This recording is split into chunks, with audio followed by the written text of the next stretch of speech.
Olá, jovem! Sou o professor Elias Atahara e cá estamos nós em mais uma videoaula sobre teorias do poder, que é um eixo da filosofia política. Esta é uma aula voltada para o terceiro ano do ensino médio. Bom, pessoal, se você está vendo essa aula de Hobbes, eu recomendo assistir também a aula de Maquiavel, se você não assistiu antes, porque são dois pensadores, junto com o próximo Rousseau, que estão muito próximos, muito alinhados. São três pensadores fundamentais da teoria política e das teorias do poder e do Estado modernas, São três pensadores europeus modernos, o Maquiavel bem no comecinho, o Hobbes bem no meio e o Rousseau já no final, já quase descambando para a Revolução Francesa, que vai dar mote para a Idade Contemporânea. Mas enfim, cada um no seu tempo, os três são fundamentais. O Hobbes, ele é um pensador muito importante porque ele vai definir, vai caracterizar aquilo que a gente chama de contrato social. Muita gente associa primeiramente ao Rousseau, porque ele tem um livro com esse nome, o Contrato Social. Mas foi o Hobbes que popularizou, que trouxe para a filosofia de forma mais evidente, pela primeira vez esse conceito. Mas para compreender o Thomas Hobbes é necessário compreender, assim como a gente fez com o Maquiavel, compreender o contexto da Europa no seu tempo. Vocês veem aqui por esse mapa, como a Europa em 1650, que foi o ano que inclusive que saiu o Leviatã, você dá para perceber como a Europa está numa grande confusão, O Holy Roman Empire, o Sacro Império Romano e vários outros reinos aí, sub-reinos, O Sacro Império Romano vai se dividir em vários outros e depois vai ter ainda a reunificação na Alemanha. Mas nesse momento aí são vários territórios. E o Hobbes está especificamente no contexto da Inglaterra. Por que é importante compreender isso? Porque a teoria do Hobbes ela vai estar baseada num estado único, num estado forte, num estado centrado, muito associado à monarquia absolutista. Que foi um momento, justamente nesse contexto europeu desse período, em que esses vários impérios pequenos, vários reinozinhos pequenos, vários ducados, vários territórios foram se unificando em torno justamente desse tipo de modelo de Estado, Um império, um reino, um governo de uma só pessoa, na qual essa pessoa tinha uma força muito grande na sociedade, E para compreender por que o Hobbes defende isso, é só olhar esse contexto histórico, Compreender que esse era o contexto que ele estava. Você pega a Itália, A Itália tinha o reino de Nápoles ali, Kingdom of Nápoles. Em cima tinha a República de Veneza, no meio os estados papais. Então era uma grande confusão, Era necessário para o Hobbes uma organização social forte. E você vê que existe um conflito muito grande nessa época entre a elite burguesa e os defensores do absolutismo. E nessa elite burguesa vai haver um elemento muito grande de liberalismo. A burguesia ela vai estar muito preocupada em defender os valores liberais, que ainda estão ali engateando, estão começando nessa época. Mas vão ganhar força principalmente com outro pensador inglês, que é o John Locke. Então, o John Locke vai defender esses interesses mais burgueses, mais da elite em torno dessa época, na Inglaterra, elite na Inglaterra, que defendia essas questões mais liberais. Enquanto que o Hobbes vai defender mais a galera mais conservadora, digamos assim, que é justamente quem vai estar atrelado à corte, vai estar atrelado a esse momento histórico em que as monarquias absolutistas na Inglaterra ainda estavam se ascendendo, ainda estavam em um momento de ascensão, estavam na crista da onda.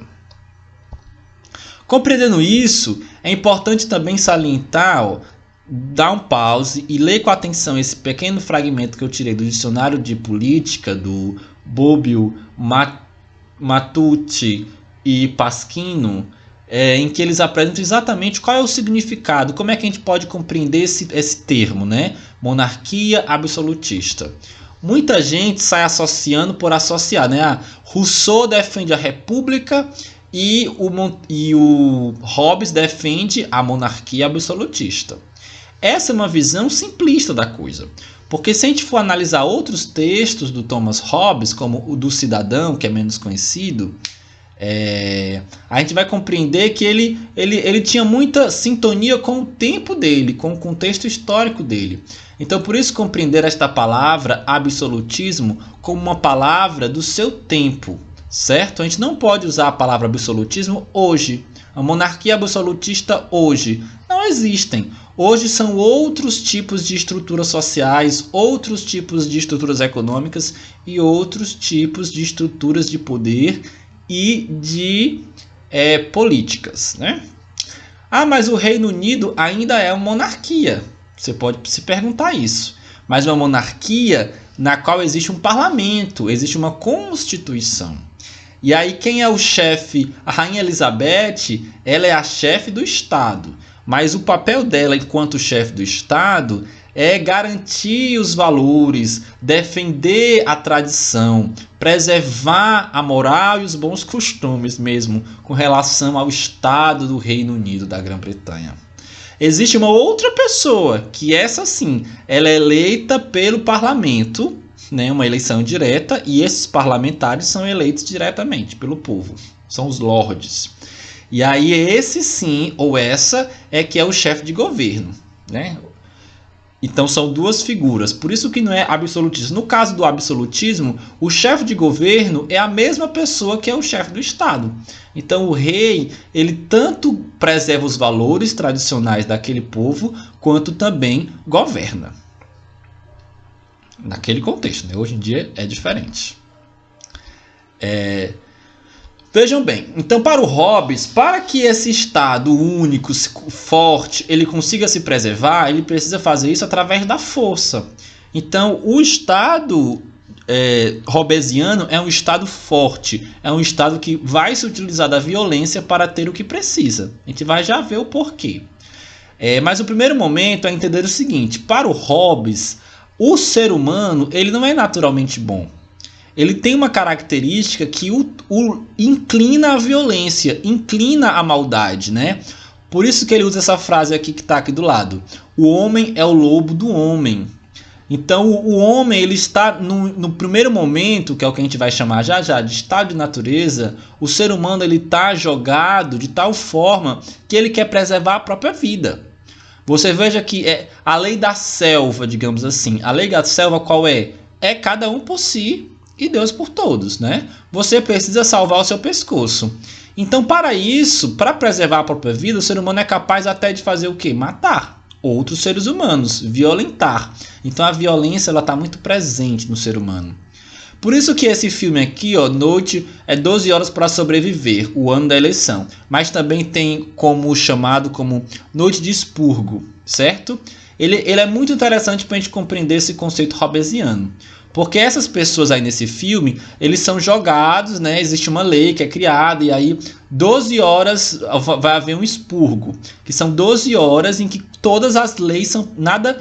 tudo é permitido, aliás. Tudo é permitido e nenhuma lei vai estar valendo.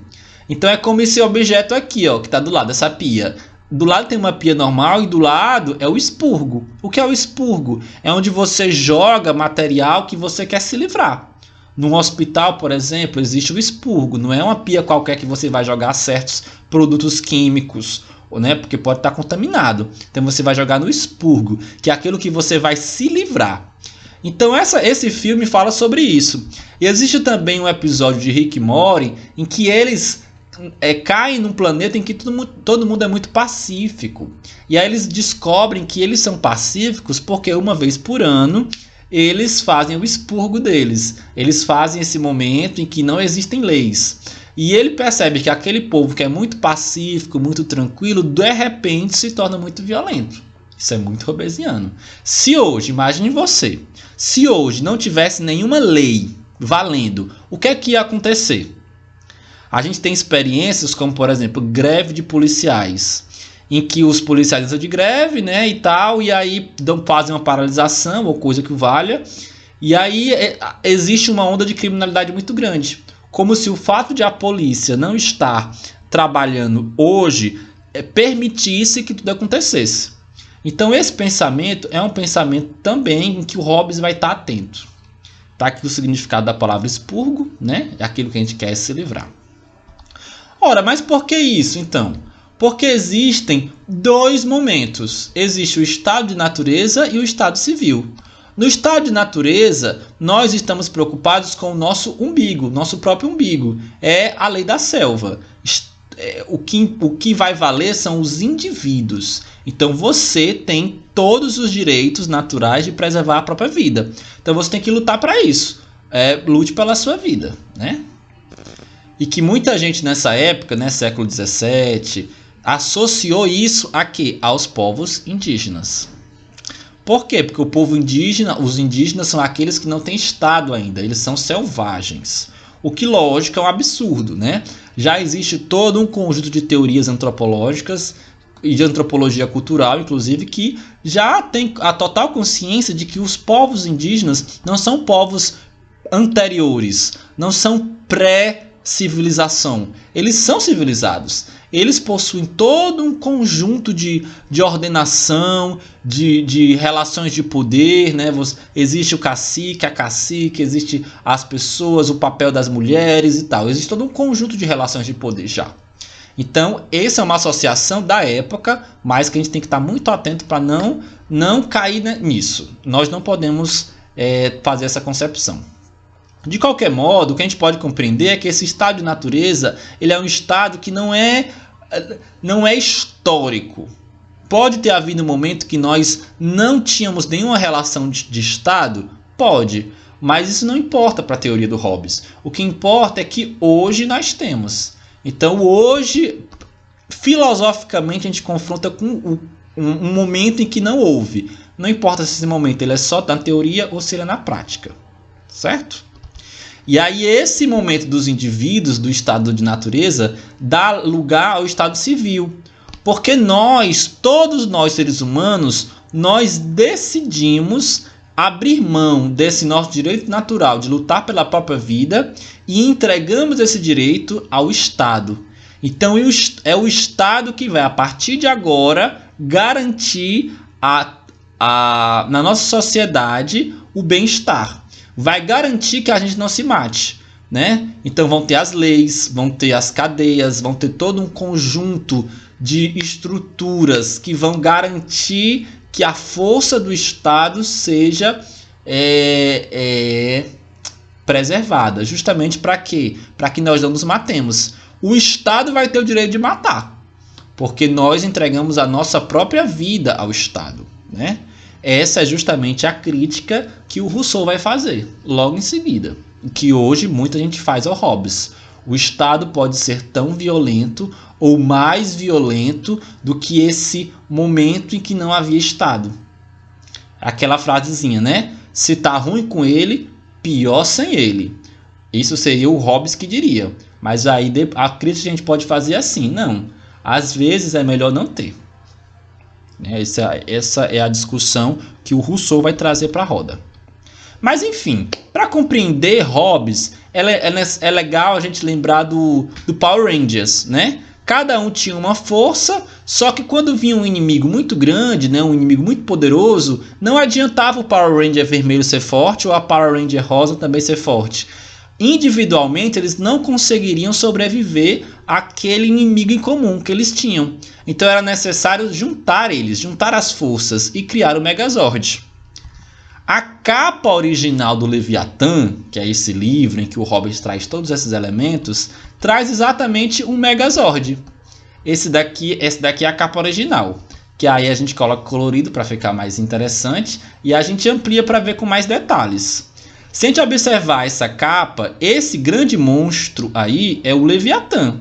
Leviatã é uma imagem, né, uma imagem mitológica que aparece na Bíblia, no qual um grande monstro marinho que vem do mar, poderosíssimo.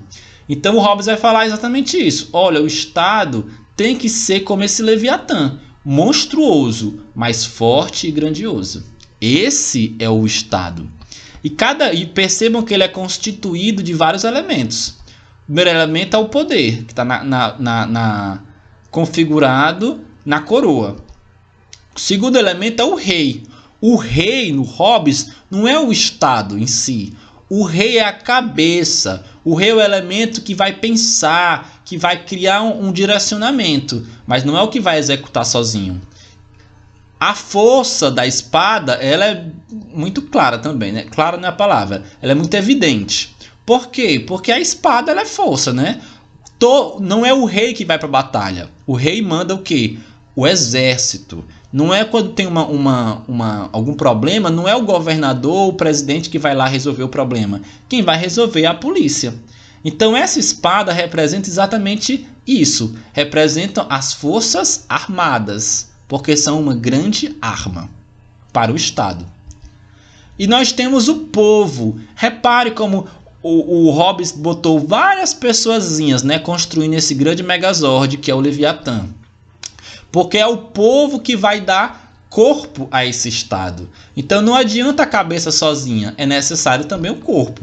Inclusive essa é uma imagem da Bíblia também. Jesus Cristo faz essa imagem de que ele é a cabeça e a igreja é o corpo. E o Hobbes vai pegar isso, ó, certo? Então o rei também é a cabeça e o povo também é o corpo. E por último o báculo, que representa o poder da igreja, né? Que na época era grandioso e importantíssimo. O báculo, ele é o quê? Ele é um pedaço de pau que tem o final arredondado. Por que é arredondado o final do báculo? Porque é para... Quem usava isso eram os pastores. Eles usavam isso para puxar a cabeça da ovelha. A ovelha está fugindo do rebanho, o pastor vai lá e puxa ela pela cabeça com o báculo. Então esse elemento eclesiástico, elemento da igreja, ele é fundamental, porque a igreja vai ajudar a dar a liga nesse grande monstro que é o Leviatã. Porque imagine, tantas pessoas juntas, se não tiver alguma coisa que conecte elas para lá da sociedade civil, esse grande monstro vai se desfazer. Repare como grandes políticos, né, políticos famosos, sempre estão envolvidos com alguém da igreja. Até hoje, esse elemento eclesiástico ainda é muito presente. E tudo isso junto é que forma o Estado. Para acabar, porque a gente já falou demais, uma resolução de questão, certo? Dá um pause, dá uma lida e aí tenta responder. Essa questão é desse ano, viu? 2021, do Enem desse ano, né? Que era para ser ano passado, mas veio para esse. E aí, olha só, ele coloca um texto exatamente do Leviatã. O fim último, causa final, desígnio dos homens, ao introduzir uma restrição sobre si mesmos, sobre a qual os vemos viver nos estados, é o cuidado com sua própria conservação e com uma vida mais satisfeita. Quer dizer, o desejo de sair da mísera condição de guerra, que é consequência necessária das paixões naturais dos homens, como o orgulho, a vingança e a coisas semelhantes, é necessário um poder visível capaz de mantê-los em respeito, forçando-os por medo do castigo ao cumprimento de seus pactos e ao respeito às leis, que são contrárias às nossas paixões naturais. Que é que esse texto está dizendo, né? Existia a guerra de todos contra todos, mas existe uma outra coisa que é mais importante, que é nós estarmos juntos e sobrevivermos. E para essa sobrevivência, para sair desse estado de guerra total, em que todos estão contra todos, é necessário uma força tal que inclusive nos castigue, que nos coloque nos trilhos, né? Essa é a ideia do Leviatã. Qual é a resposta correta? A resposta correta é a opção E. Para o autor, o surgimento do Estado estabelece as condições para o ser humano obter a situação de paz, certo? Com a garantia legal do seu bem-estar. Então o ser humano não aguenta mais viver nessa guerra de todos contra todos. É necessário um momento de paz. E só quem pode garantir isso é o Estado. Porque o Estado é forte e o Estado aglutina nele, lembra do Megazord, aglutina nele todas as forças individuais dos cidadãos. Os cidadãos transferem, essa é uma palavra importante, transferem a sua vontade particular para o Estado, para o Leviatã, para essa estrutura que é capaz de garantir a paz para todos. Tá certo? Então é isso, o vídeo já ficou gigantesco, né? Mas muito obrigado. Curte, comenta, compartilha, que a gente pode continuar a discussão, né? Esse é um tema, Hobbes, que dá muito pano para manga, mas com certeza nós vamos continuar com outras, fragmentar mais essa discussão. Beleza? Abração!